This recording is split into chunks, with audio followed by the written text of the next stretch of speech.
പനിയായിരിക്കുമ്പോൾ ചോറിൻ്റെയും കഞ്ഞിയുടെയും കൂടെ കഴിക്കാൻ പറ്റിയ നല്ലൊരു സൈഡ് ഡിഷാണ് കേട്ടോ.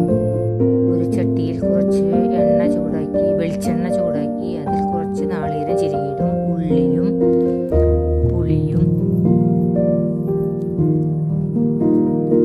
ഉപ്പ്, കരുവേപ്പിൻ്റെ ഇല, ക്രഷ്ഡ് ചില്ലി എന്നിവ ഇട്ട് നല്ലവണ്ണം ഇളക്കിയെടുക്കുക.